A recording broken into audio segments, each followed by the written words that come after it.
so clever! Peevesy's game's the best one ever!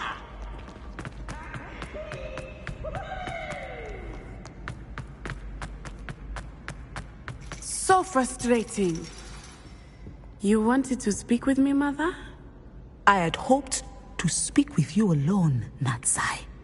Your message mentioned your concern about an unusual creature that was spotted in the woods near Hogsmeade. That could have been anything. You know what it was, Natsai. I am allowed to leave the castle. I am always careful, Mother. Careful? Officer Singer disagrees. She sent me an owl telling me that you have been trying to collect evidence of some kind against dark wizards. She berated me for not keeping a closer eye on you, and she is right. I do not want you visiting Hogsmeade for the near future. But Mother! My little gazelle, you are well-intentioned, but you must not meddle in the affairs of dangerous people. If someone had meddled in Matabeleland, Father would still be with us. I must get to class. Perhaps your friend can get you to listen to reason. So frustrating. She never listens to me. She called you her little gazelle. Is that a term of endearment where you're from? It is specific to me.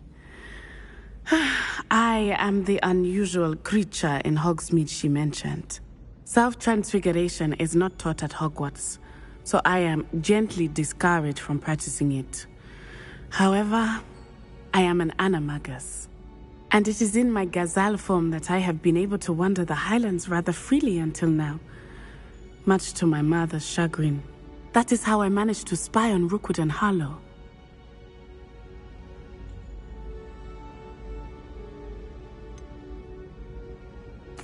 Were you born an animagus, or did you learn to become one? Animagi are not born. The process is quite elaborate. It involves holding a mandrake leaf in one's mouth for an entire month, then placing the leaf in a crystal phial so that it is imbued with moonlight, then adding one of your own hairs. And that is just the beginning. Self-transfiguration is common among students at Wagadu, but Professor Weasley considers it much too dangerous to teach at Hogwarts.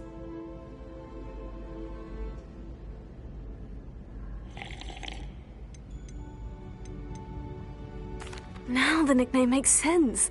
What an extraordinary ability to have. It is. I love transforming, but Mother is less enthusiastic about it. She says that no creature, especially one as rare as a gazelle, should be bounding about where poaching has become so prevalent. She claims that she has foreseen tragedy befall me in my gazelle form. But she has used her sight to control me too many times. I no longer believe it. She's concerned for your safety. It may be best for you to stay away from Hogsmeade for now. That may be safe, but I do not believe that it would be best. Do you? You could have fled the moment you discovered that Rookwood, Harlow, and Ranrock were after you, but you did not. I choose to act as you have. I must deal with Rookwood and Harlow, not hide from them. My mother cannot know where I am all the time. Thank you for being here during that rather awkward conversation. Revelio.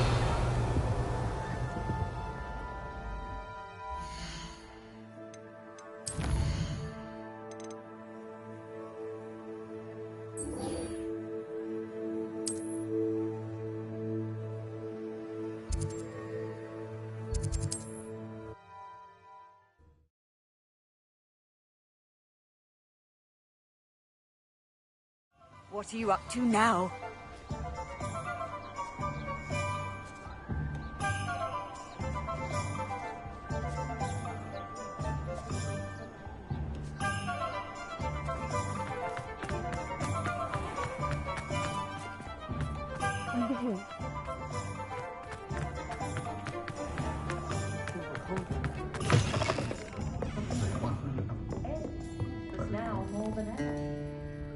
This is a change of pace from our last outing.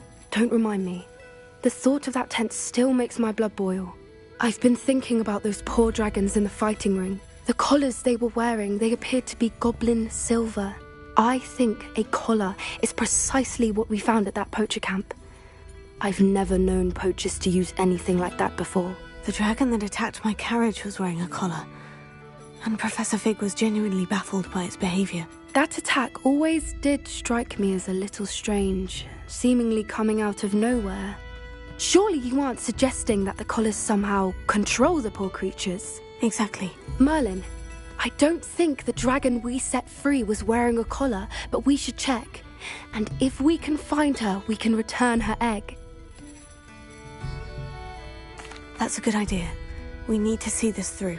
I'll start looking into it right away. There was something else that I wanted to discuss with you. I didn't want to press it before.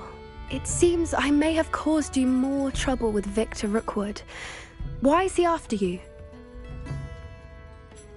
Rookwood is working with Ranrock, and Ranrock is after something I found at Gringotts. Fig had a portkey that led us there after the dragon attack. It's a bit of a long story, and Fig had asked that I not speak of it yet. Goodness. Well, that certainly helps to shed light on what we saw at the tent. Don't worry, I'll guard your secret as if it were my own. I shan't press for more details. In fact, I should probably be going. I'd like to track that dragon down as soon as I can. I'll let you know when I have news of her location. Lord, he's none too pleased. Seems he's been burgled.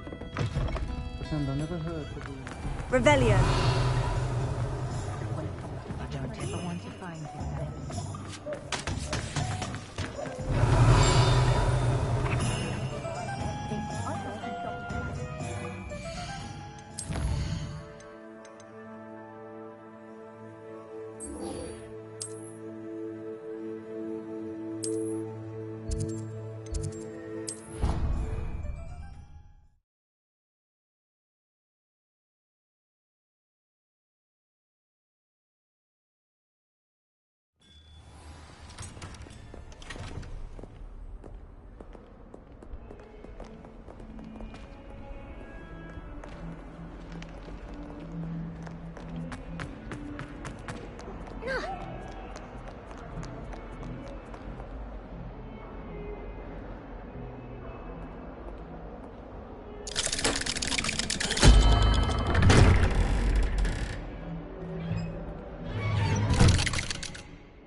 You'll never believe what I've... What did you discover in the spellbook we found in the scriptorium? Salazar Slytherin's spellbook was a little difficult to interpret, but fascinating. Evidently, he encouraged teaching dark magic at Hogwarts. Neither the Imperious Curse nor the Killing Curse was unforgivable during his time. He believed students should be prepared to use dark magic when necessary, not to fear it. That's why we had to use Crucio to gain access to the scriptorium. He didn't want his knowledge shared with anyone who was afraid of the power of dark magic.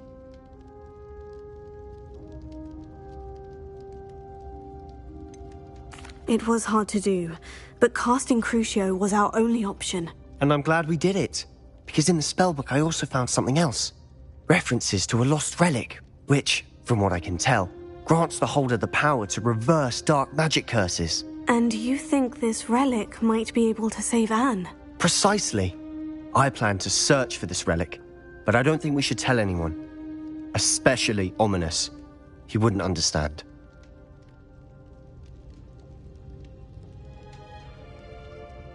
I see no reason to involve Ominous. I'm glad you agree. When I know more, I shall send an owl. And don't feel sorry for Ominous. Keeping this to ourselves for now is for his own good. I'll decide what's for my own good. Ominous, we were just about to get some air. Care to join? You're a liar, Sebastian. I heard everything. You swore you'd never engage in anything to do with dark magic again.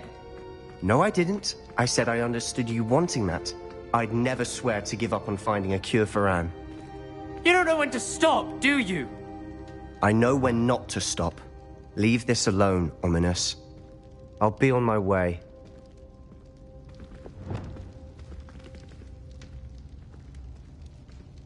I am not letting this go.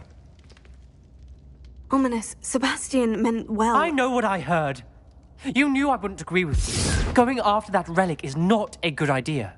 Sebastian doesn't even realize it, but he's as irresponsible and reckless now as his parents were years ago. It's why they died.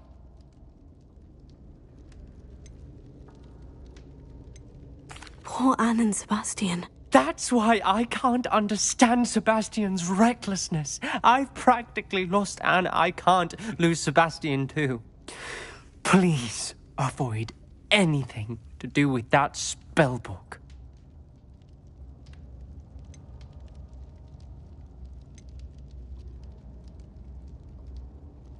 Those references in the book seem promising. Everything to do with Salazar Slytherin seems promising until it's too late. I hope Sebastian pursues this no further, but if you think he might, please let me know. It would mean a lot.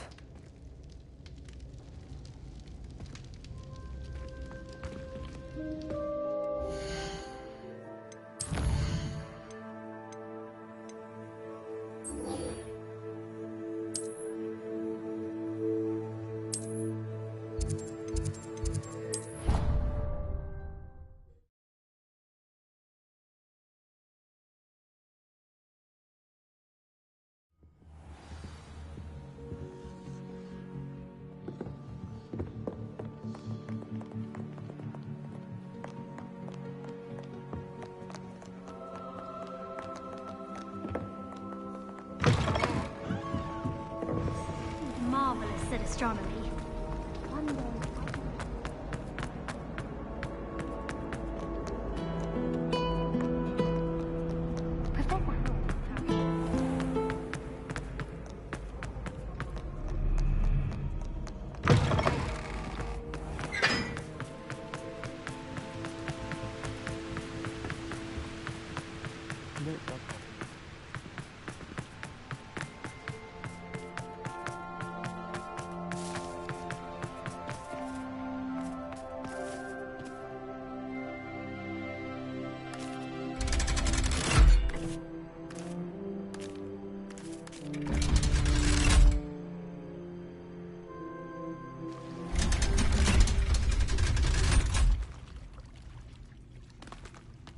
So this is the underground harbour.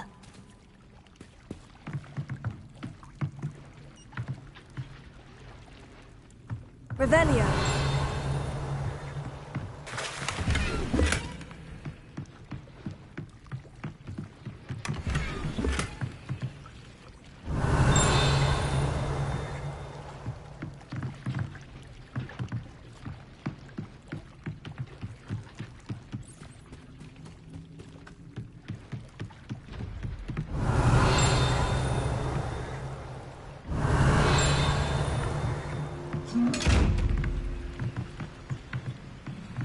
Revelio.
Perhaps the book Professor Weasley wants me to get is upstairs.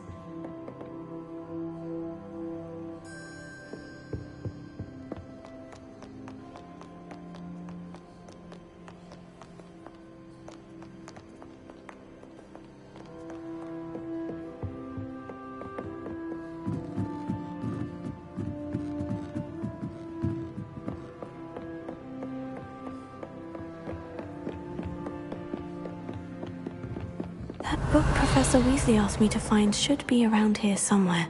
Revelio.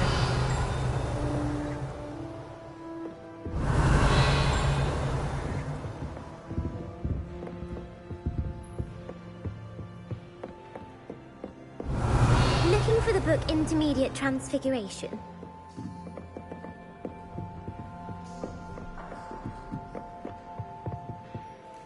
Professor Weasley asked me to, get something from that book. May I have it? Did she now? I'll give you this book if you humour me by answering a few questions from my quiz. Quiz? Some people call bits of knowledge trivia. I would argue that no knowledge is trivial. Hence, I have created a small quiz, just for fun, focusing mainly on the lore of the wizarding world. None of the other students will try it, no matter how many times I ask. They all say they have enough with schoolwork. They don't value knowledge the way I do. Surely you're interested. I'll even start you off with a few of my easiest questions. A quiz sounds like fun. Splendid! Just a few questions and then I'll hand over this book. Let us begin. Before the invention of the golden snitch, which magical creature was used in a game of Quidditch?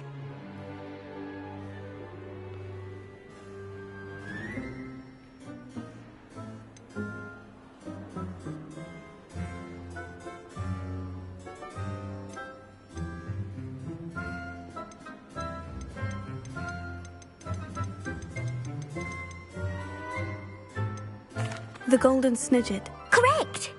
The snidget was first introduced to Quidditch in 1269 by a wizard named Barbarous Bragg. Sadly, they're thought to be extinct. Next question. Which potion is commonly referred to as liquid luck?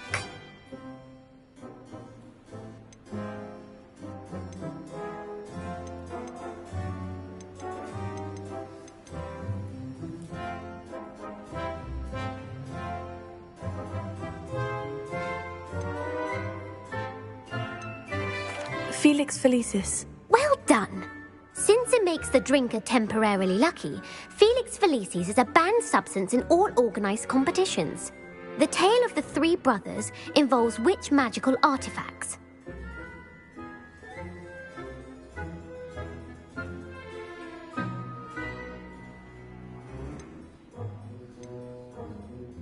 The Deathly Hallows. Correct! According to Beedle the Bard, the Deathly Hallows consists of the Elder Wand, the Resurrection Stone, and the Cloak of Invisibility. Which ball in Quidditch is the largest? The snitch. I'm sorry, but the correct answer was the quaffle. When a chaser throws the quaffle through one of 3 hoops in a Quidditch match, their team is awarded 10 points. True or false? Polyjuice Potion allows the drinker to change species.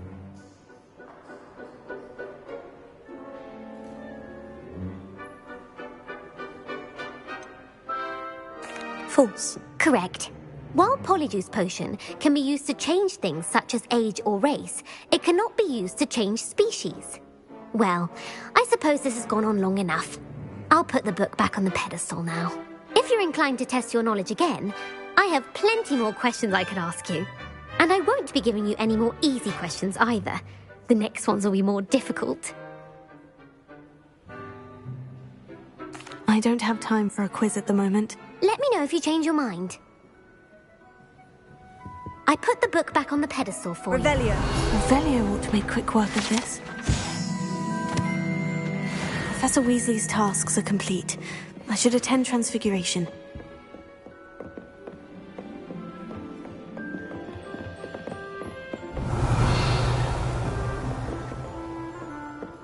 Reading can be as magical as any spell. Why can't students see that?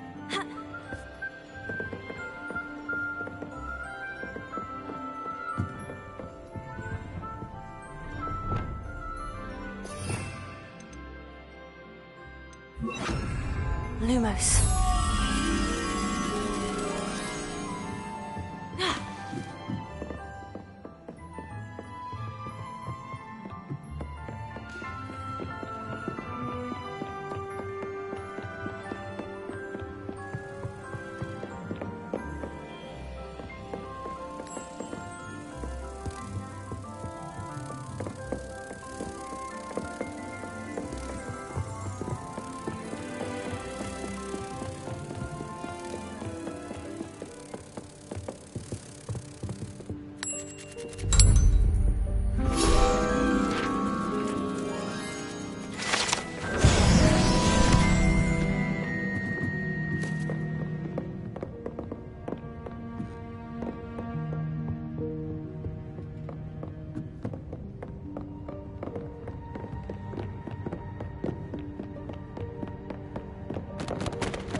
Flattened by a Strela.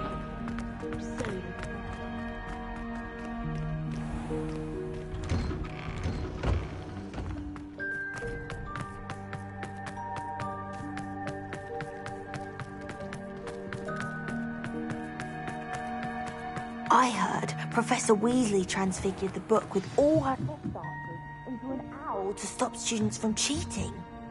Taking owls a bit too literally, if you ask me. Beautiful. Goodness. Settle down. Settle down.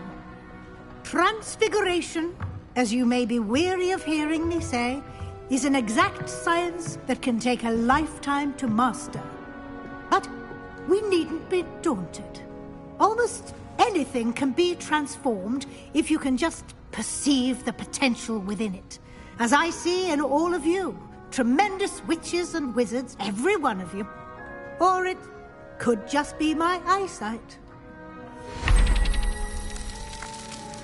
Now, you all know what to do.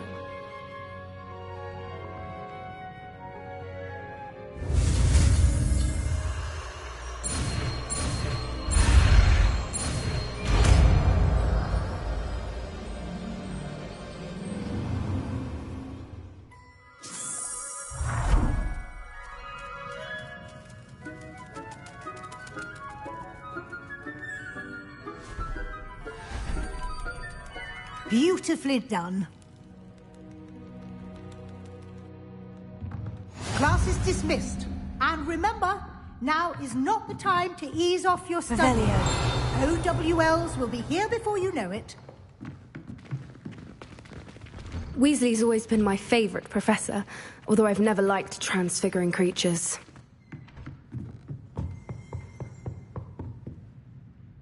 You wanted to discuss my progress so far this term, Professor. I did. You seem to have had no trouble in getting up to speed. And frankly, excelling in your schoolwork this year. Thank you, Professor. The extra assignments have been helpful. As I suspected they would be. Now, it seems you've been making good use of the opportunities presented by your field guide. Of course, the guide isn't the only measure of success. I've heard that you can brew an impressive Edurus potion. Hopefully you won't need it anytime soon, but it is a valuable potion to have when it is needed. Thank you, Professor. I will say I'm especially impressed with all you've accomplished in light of the rumours of your extracurricular activities. Was your visit to an ex-aura in Upper Hogsfield connected in any way to Professor Fig? I can't begin to imagine what that was about.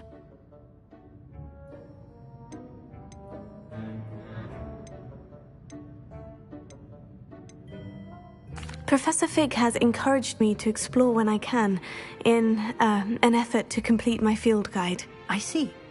I admire your penchant for learning, but do remember that your classwork and field guide are designed to educate you thoroughly. It'll be the end of the year in no time, and you'll want to be well prepared for your OWLs. I'll provide a final assessment at that time to ensure that you're ready for your exams. Until then, well done. You are dismissed. If you wish to practice the spell you just learned, the training dummy is available.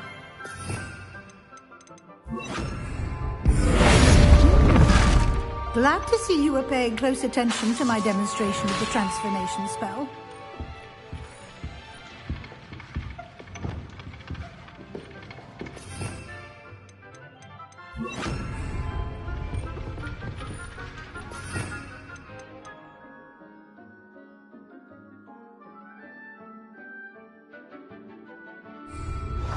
Since our visit to Feldcroft, something dawned on me about the triptych.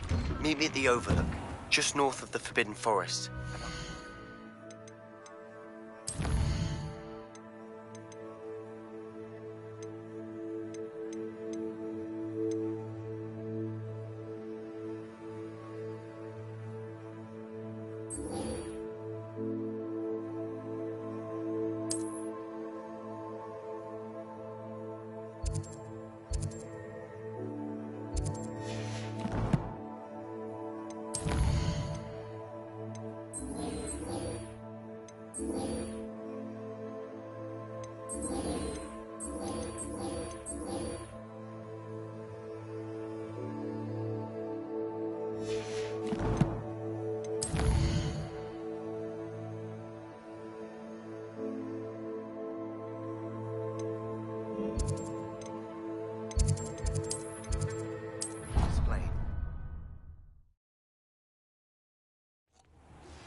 My plan with the helmet failed, but I have another idea. I think we may be able to find what we need at a goblin mine south of Hogwarts. Meet me there, and bring someone who speaks gobbledygook. I remember our meet mentioning something about gobbledygook.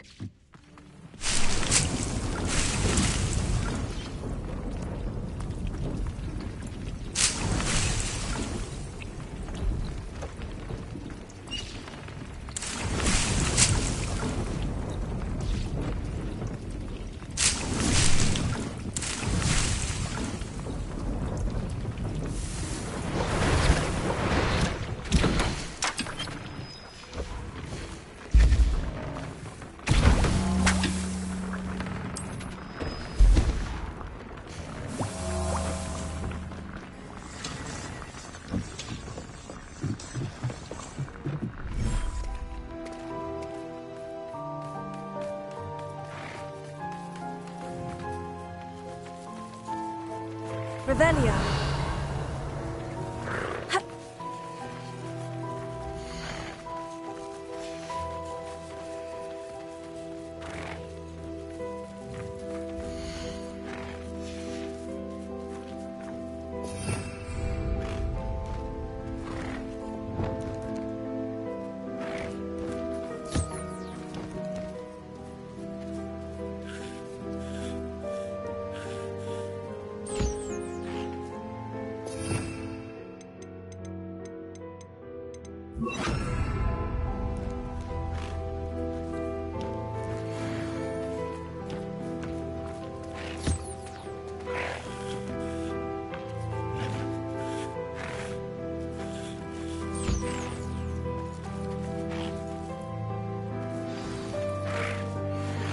I should let Deke know about the newborn Thestral.